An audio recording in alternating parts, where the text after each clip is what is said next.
¿Son los nootrópicos la clave para el rendimiento cerebral? ¿Es éticamente aceptable que alguien sin condiciones médicas utilice nootrópicos para nivelar el juego o incluso para superarlo? ¿Qué implicaciones tiene esto para nuestra percepción del mérito, la autenticidad y la igualdad de oportunidades?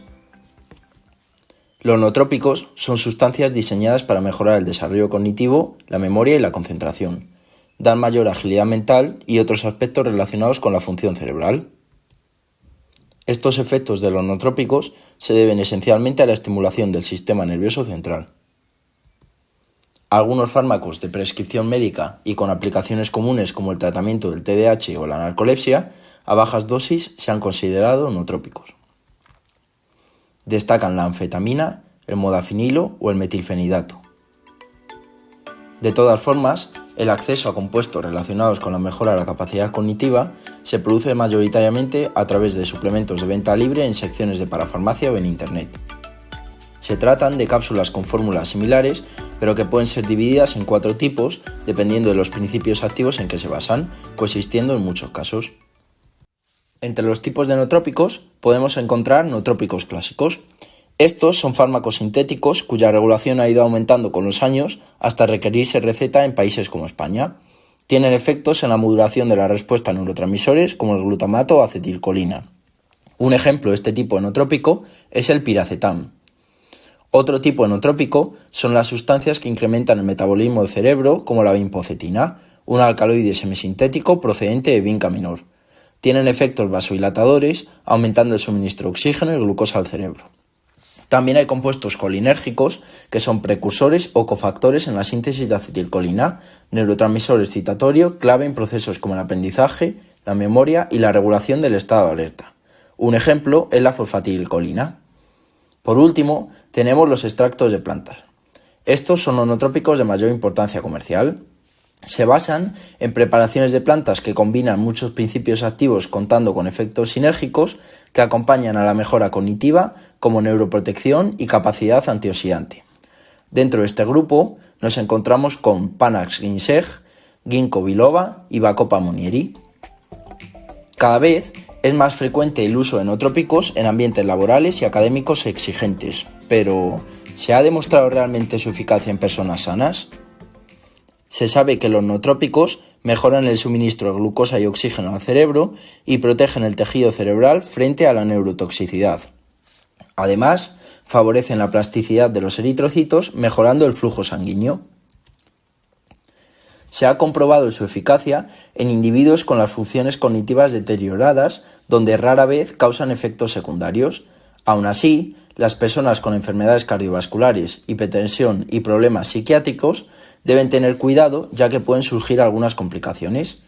En cuanto a los individuos sanos, existe poca evidencia clínica sobre su eficacia y seguridad, y los efectos que pueden ocasionar a largo plazo todavía no se conocen. Es por ello que existe una preocupación creciente sobre la compra sin conocimiento y supervisión de nootrópicos por Internet. Lo que sí está claro es que el uso de estos potenciadores cognitivos como suplementos debe acompañarse con una buena salud física, el mantenimiento de interacciones sociales y ejercicio mental. La creencia de que estas pastillas son la clave para mejorar el rendimiento puede llevar a un patrón de consumo compulsivo. La vulnerabilidad individual, combinada con la accesibilidad y la percepción de seguridad de estos suplementos, puede crear un escenario propicio para el desarrollo de una adicción. Algunos de los efectos secundarios comunes de estos suplementos incluyen insomnio y trastornos del sueño, ansiedad y nerviosismo, palpitaciones cardíacas y aumento de la presión arterial, irritabilidad y cambios de humor y, por último, problemas gastrointestinales. Pueden ser especialmente problemáticos cuando el consumo de pastillas para la concentración se vuelve frecuente o se combina con otras sustancias estimulantes, tales como el café o el alcohol. Aunque los nootrópicos son generalmente seguros y bien tolerados por la mayoría de las personas, hay algunas contraindicaciones que deben tenerse en cuenta antes de su uso. Las mujeres embarazadas o lactantes no deben tomar nootrópicos sin el consejo de un médico, al no haber suficiente información sobre los efectos. Las personas con problemas cardíacos deben evitar los nootrópicos estimulantes, como la cafeína y la efedrina, ya que pueden aumentar la presión arterial y la frecuencia cardíaca. Aquellos con antecedentes de enfermedad cardíaca también deben evitar el uso de nootrópicos como el piracetam, ya que puede aumentar el riesgo de coágulos sanguíneos. Las personas con trastornos psiquiátricos como la ansiedad, la depresión y el trastorno bipolar deben evitar los nootrópicos que actúan sobre el sistema nervioso central, ya que pueden empeorar los síntomas. Además, algunos nootrópicos pueden causar reacciones alérgicas en personas sensibles. En niños, los nootrópicos no se recomiendan para menores de 18 años, ya que no se ha estudiado lo suficiente en esta población. Las personas mayores pueden ser más sensibles a los efectos de los nootrópicos y pueden experimentar efectos secundarios más graves. Las personas con enfermedades crónicas como las enfermedades de Alzheimer, la enfermedad de Parkinson y la diabetes deben evitar los nootrópicos sin el consejo de un médico, ya que pueden interactuar con los medicamentos que toman y empeorar su condición. En cuanto a la legalidad en España, depende si el producto en cuestión se clasifica como medicamento, cuya venta sin receta es ilegal y sancionable, o si se comercializa como suplemento alimenticio, para lo que debe cumplir con la normativa de seguridad y etiquetado de la Unión Europea. Según su legislación, se clasifican en nootrópicos naturales.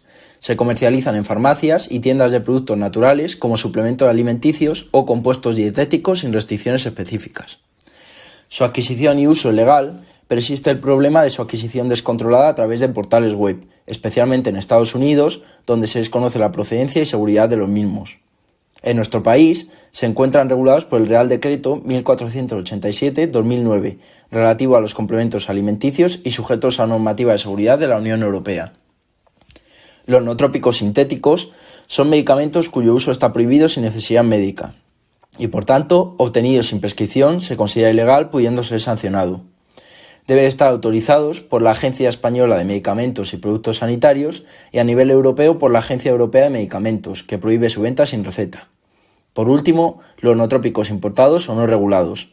Existen suplementos que se comercializan en otros países y no están aprobados por la Agencia Española de Medicamentos y Productos Sanitarios, por lo que su importación y uso se considera ilegal en nuestro país. En cuanto a los aspectos éticos del uso de nootrópicos, distinguimos la autonomía personal, la justicia y beneficencia no maleficencia. La autonomía personal defiende el derecho de las personas a tomar decisiones libres sobre ellas mismas. En el caso de los nootrópicos, su uso voluntario se ve como una expresión de esta autonomía, permitiendo a los individuos mejorar sus capacidades en un mundo competitivo. Sin embargo, factores como la presión social, el miedo a quedarse rezagado y la falta de información sobre los riesgos a largo plazo podrían limitar esta autonomía, planteando dudas sobre si representa una verdadera elección libre. En segundo lugar, el principio de justicia plantea preguntas sobre la equidad en el acceso a los nootrópicos, que suelen ser costosos y limitan su uso a personas con mayores recursos económicos. Además, surgen debates sobre si su uso en exámenes o trabajo es justo o se considera trampa. Se sugiere que su uso no es injusto, ya que no elimina la necesidad de esfuerzo ni garantiza resultados automáticos, sino que mejora la concentración y el enfoque, ayudando a estudiantes con dificultades académicas. Aún así, persiste la duda sobre si alterar condiciones iniciales es un contexto desigual. Los principios de beneficencia y no maleficencia exigen maximizar beneficios y minimizar daños. Aunque los nootrópicos pueden mejorar la concentración y reducir la fatiga, también presentan riesgos significativos. Si bien ofrecen beneficios inmediatos, estos riesgos plantean la pregunta de si su uso está justificado. La exigencia en entornos competitivos aumenta cada día, y en aquellas disciplinas en las que la capacidad cognitiva es determinante, puede verse afectada por el uso de nootrópicos. Por ejemplo, en campeonatos de ajedrez podríamos considerar una ventaja competitiva el uso de nootrópicos. Sin embargo, suelen considerarse un suplemento dietético y no cuentan como dopaje ni están tan ampliamente regulados. Su uso, además de crear desventajas competitivas, puede crear varios debates éticos. ¿Es un campeonato conseguido bajo efectos de los nootrópicos un mérito personal? ¿No se crearían desventajas por cuestiones económicas, dado que habrá individuos sin capacidad para costeárselos? ¿Podrían utilizarse para compensar las desventajas genéticas con las que partimos?